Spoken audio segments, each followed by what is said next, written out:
우크라이나가 인공지능으로 조종되는 드론으로 모스크바 공항을 대거 공격할 계획이었다. 이제 이게 바로 헤드라인이야. 도박을 한다고 말하는데 이보다 더 큰 도박을 상상하기는 정말 어렵지. 그런데도 이 이야기는 점점 더 흥미로워지고 있어. 그 계획이 어디서 나왔는지, 왜 취소됐다고 하는지, 그리고 잠깐 음모론을 제기해보자면 어쩌면 이 모든 게 더 큰 계획의 일부일 수도 있다는 거지. 그래서 오늘은 그 계획의 세부 사항을 살펴보고 효과적이었을지, 그리고 별도로 그게 좋은 생각이었을지에 대해 이야기해 볼 거야. 이것이 최근 키이우에서 벌어진 궁정암투에 대해 우리에게 무엇을 말해주는지 조사하고 앞으로도 이런 작전이 벌어질 가능성이 있는지 추측해 볼 거야.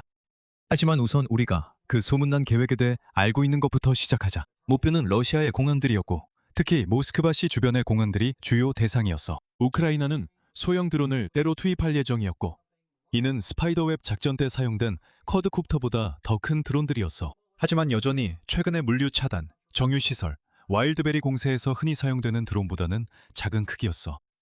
그 드론들은 우크라이나에서 출발해 러시아의 방공망을 압도하고 보이는 모든 것을 폭격할 거야.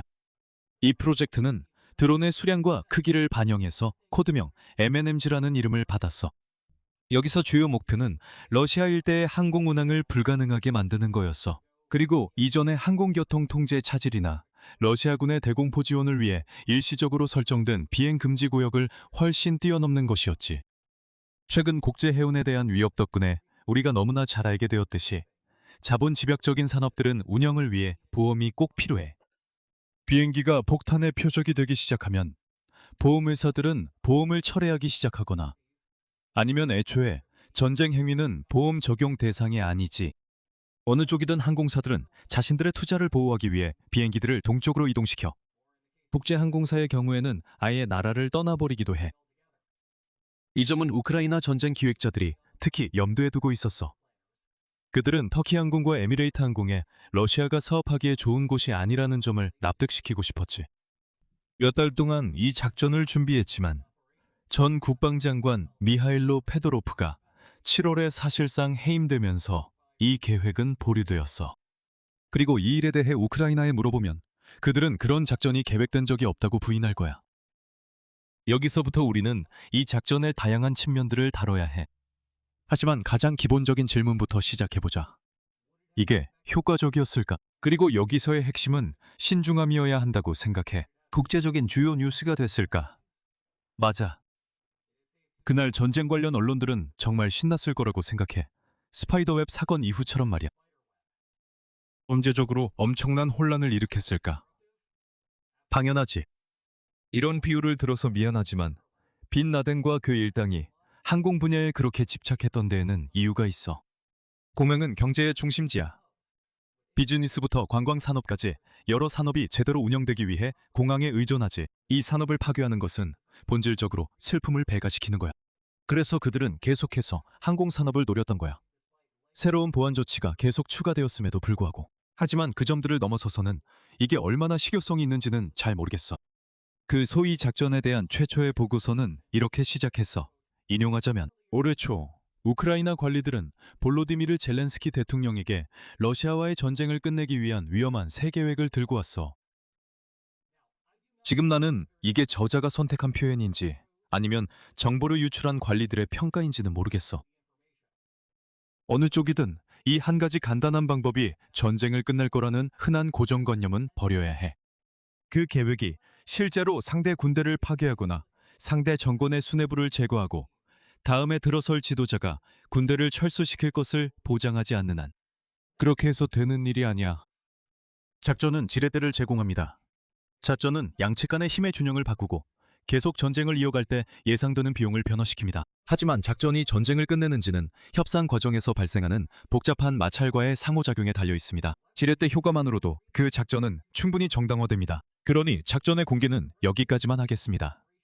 왜냐하면 이것만으로도 그 중요성을 충분히 정당화할 수 있기 때문입니다. 그럼에도 불구하고 저는 우리가 이 작전이 지렛대 효과와 협상 마찰 측면에서 어떤 결과를 가져올지에 대해 현실적인 기대를 가져야 한다고 생각합니다. 그래서 이론적으로는 공항을 교란시키면 그 나라의 올리가르이들이 화가 나서 푸틴에게 찾아가 전쟁 수행을 재고하라고 압박할 것이라는 생각이었습니다. 좋아요, 알겠습니다. 그게 올리가르이들을 화나게 할 겁니다. 특히 러시아에서 공항은 상류층을 주로 대상으로 하고 있습니다. 하지만 상류층이 처음부터 이 전쟁에 대해 신이 나 있던 것은 아닙니다. 저와 함께 말해보세요. 이번 침공은 푸틴의 허영심 프로젝트를 위해 올리가르이들로부터 러시아 노동계급으로의 부의 이전입니다. 그리고 어쩌면 그들은 이전에는 이에 동조했을지 모르지만 이번에는 여기서 선을 긋겠다는 겁니다. 하지만 올리가르이들은 전쟁에 대한 태도 변화를 필요로 하는 러시아 계층처럼 보이지 않습니다. 만약 노동계급이 전쟁으로 이익을 얻고 있다면 그들을 힘들게 하는 것이 푸틴에 맞서는 더 큰 연합을 만드는 방법입니다. 주유소 공급망을 방해하고 와일드베리즈 시설을 폭파하는 것이 항공산업을 타격하는 것보다 훨씬 더 큰 영향을 미칠 것입니다. 그런 단서들을 제쳐두고 저는 여전히 M&Ms가 나쁜 아이디어였다는 주장을 명확히 하지 않았습니다. 러시아 내부에서 전반적인 경제 혼란을 일으키는 것은 전쟁의 종식을 보장하지 않더라도 좋은 아이디어입니다. 하지만 그와 함께 따라오는 몇 가지 중요한 단점과 위험 요소들이 있습니다. 이 작전의 요령 중 하나는 모든 소형 드론이 원하는 목표물을 정확히 타격하는 것입니다. 이것은 간단한 일이 아닙니다. 특히 더 작은 드론은 더 작은 폭발을 의미하기 때문입니다. 와일드베리스 창고 같은 곳의 경우 우크라이나는 GPS 좌표를 파악하고 있으며 위성 사진을 통해 창고의 모습과 그곳까지의 경로도 알고 있습니다. 그래서 드론을 투입하는 겁니다. 만약 드론이 GPS 교란을 피하면 좋고 그렇지 않더라도 아마도 탑재된 AI 타겟팅 시스템이 임무를 완수하기 위해 최선을 다할 것입니다. 공항 상황은 더 복잡합니다. 만약 당신이 하려는 일이 단순히 터미널을 파괴하는 것이라면 그 방식대로 문제없이 진행할 수 있습니다. 하지만 두 가지 문제가 있습니다. 첫째, 터미널은 불에 타지 않습니다. 정유소나 골판지 상자가 가득한 창고를 공격하면 목표물이 저절로 불이 붙는 것과 다름없습니다. 터미널을 공격해도 약간의 재산 피해만 입힐 뿐 그 이상은 아닙니다. 설상가상으로 공항이 제대로 운영되기 위해 꼭 깔끔한 터미널이 필요한 것도 아닙니다. 실제로 목표를 무력화시키지는 못합니다. 물론 메시지를 전달할 수는 있지만 그 메시지를 듣고 싶지 않은 사람들은 여전히 원하는 대로 비행할 수 있습니다. 결국 우크라이나는 실제로 그 비행기들을 직접 타격하고 싶어 할 것입니다. 러시아는 단순히 더 많은 비행기를 띄운다고 해서 그 문제를 해결할 수 없습니다. 왜냐하면 이렇게 하면 보험 측면에서 상황이 악화되어 단순히 터미널을 공격하는 것보다 더 큰 손실을 입을 수 있기 때문입니다. 하지만 비행기를 표적으로 삼는 것은 새로운 차원의 복잡성을 더합니다. 왜냐하면 비행기는 고정된 GPS 좌표가 아니기 때문입니다. 여기서 해결책은 자율 AI 타겟팅을 사용하는 것입니다. AI 시스템은 비행기가 어떻게 생겼는지 알고 있기 때문에 공항에 도착하면 목표물을 찾기 시작하고 그에 따라 폭발하기 시작합니다. 하지만 여기서 우리는 이 전략의 두 번째 주요 문제에 부딪히게 됩니다. 이곳은 민간 공항이기 때문에 그곳을 오가는 민간인들이 있을 것입니다. 터미널을 타격하면 민간인 사상자가 발생할 가능성이 있지만 건물이 폭발의 충격을 대부분 흡수하기 때문에 아마도 그 수는 많지 않을 것입니다. 비행기는 상황이 다릅니다. 비행기는 콘크리트로 만들어지지 않았고 제트 연료로 가득 차 있습니다. 승객이 가득 찬 비행기를 타격하면 그들 모두가 좁은 공간에서 빠져나오지 못할 수도 있습니다. 그 위험에 대비하는 방법은 해당 비행기를 관찰하면서 승객이 탑승해 있는지 아니면 단순히 텅 빈 계류장에 그냥 세워져 있는지와 같은 관찰 가능한 특징을 찾는 것입니다. 그것은 우리 인간에게는 충분히 간단한 문제입니다. 하지만 이 시점에서 우크라이나는 자율 시스템의 살상 결정을 맡기게 되는 것입니다. 그것은 아직 이 규모의 전쟁에서는 일어나지 않은 일입니다. 여기서 한 가지 덧붙이자면 이 영상의 마지막에서 우크라이나가 결국 이 작전을 실행할 가능성에 대해 논의할 때 다시 암묵적으로 다루게 될 내용입니다. 이 문제에 대한 가장 쉬운 해결책은 스타링크가 드론과 통신하도록 하는 것입니다. 그렇게 하면 킬체인 전체 과정에 인간이 계속 관여할 수 있습니다. 하지만 아시다시피 일론 머스크는 스타링크가 이런 방식으로 전쟁에 참여하는 것에 반대하고 있습니다. 그래서 현재로서는 그게 선택지가 아닌 것 같습니다. 하지만 우크라이나가 어쨌든 그것을 실행한다고 상상해보세요. 그러면 모든 당사자들이 인간이 전체 과정을 감독하는 것이 더 낫다는데 동의하는 상황이 될 것입니다.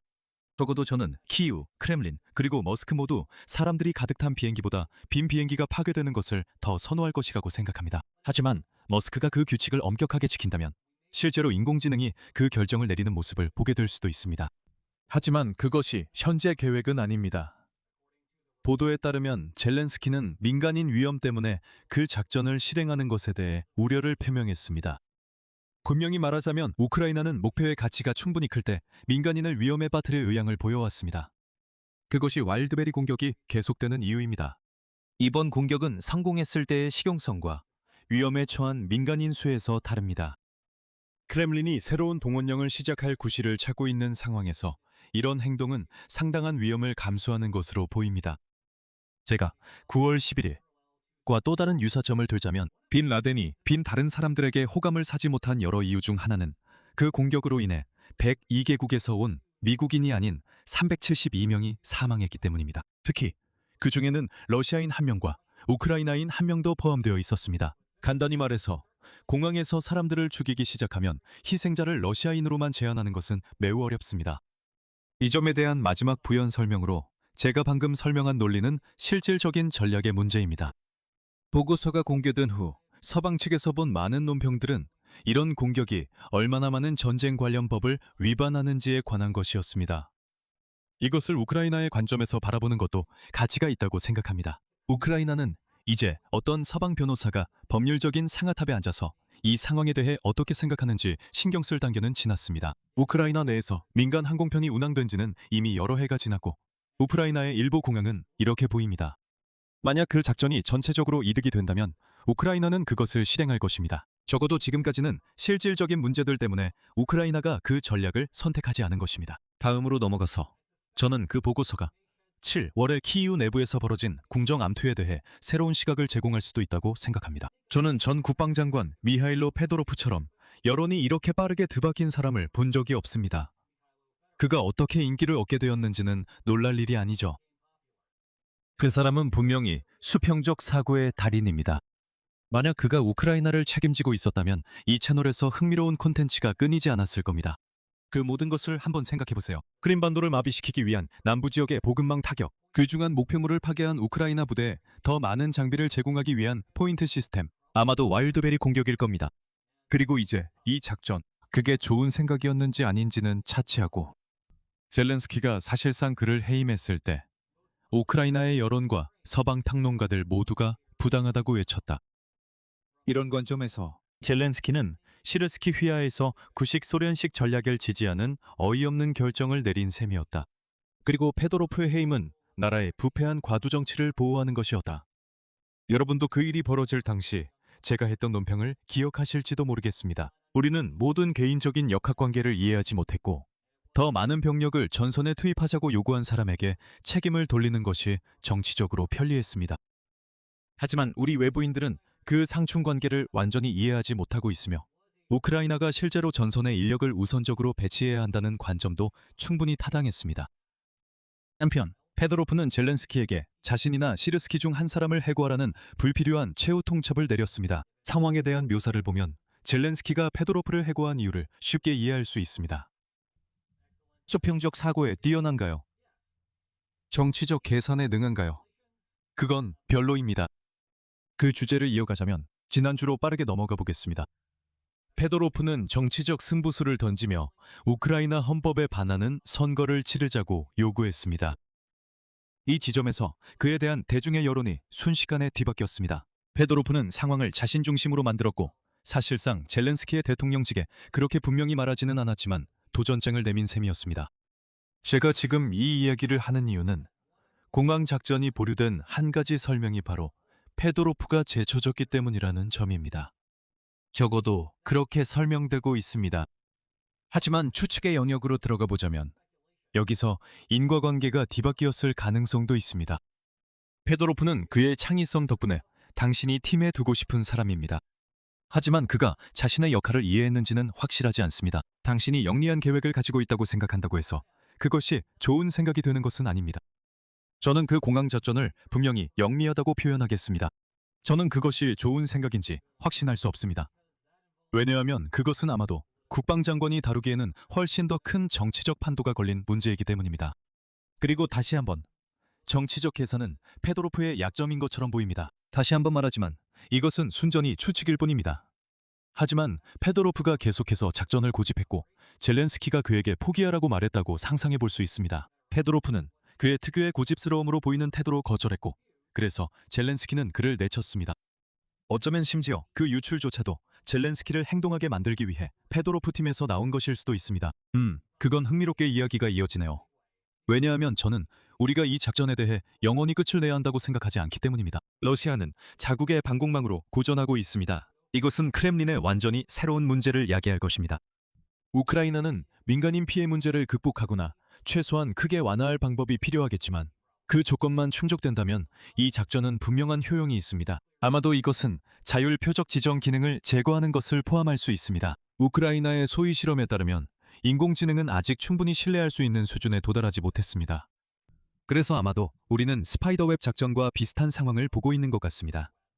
이 작전에서는 드론에 러시아 심카드가 답제되어 우크라이나 조종사에게 다시 연락할 수 있습니다. 러시아에서 심카드는 이렇게 생긴 것으로 알고 있지만 저는 그 분야의 전문가는 아닙니다. 저 역시 이런 물류 문제를 전반적으로 해결하는 전문가가 아니기 때문에 이런 질문들은 키이우의 전쟁 계획가들에게 맡기는 것이 더 낫다고 생각합니다.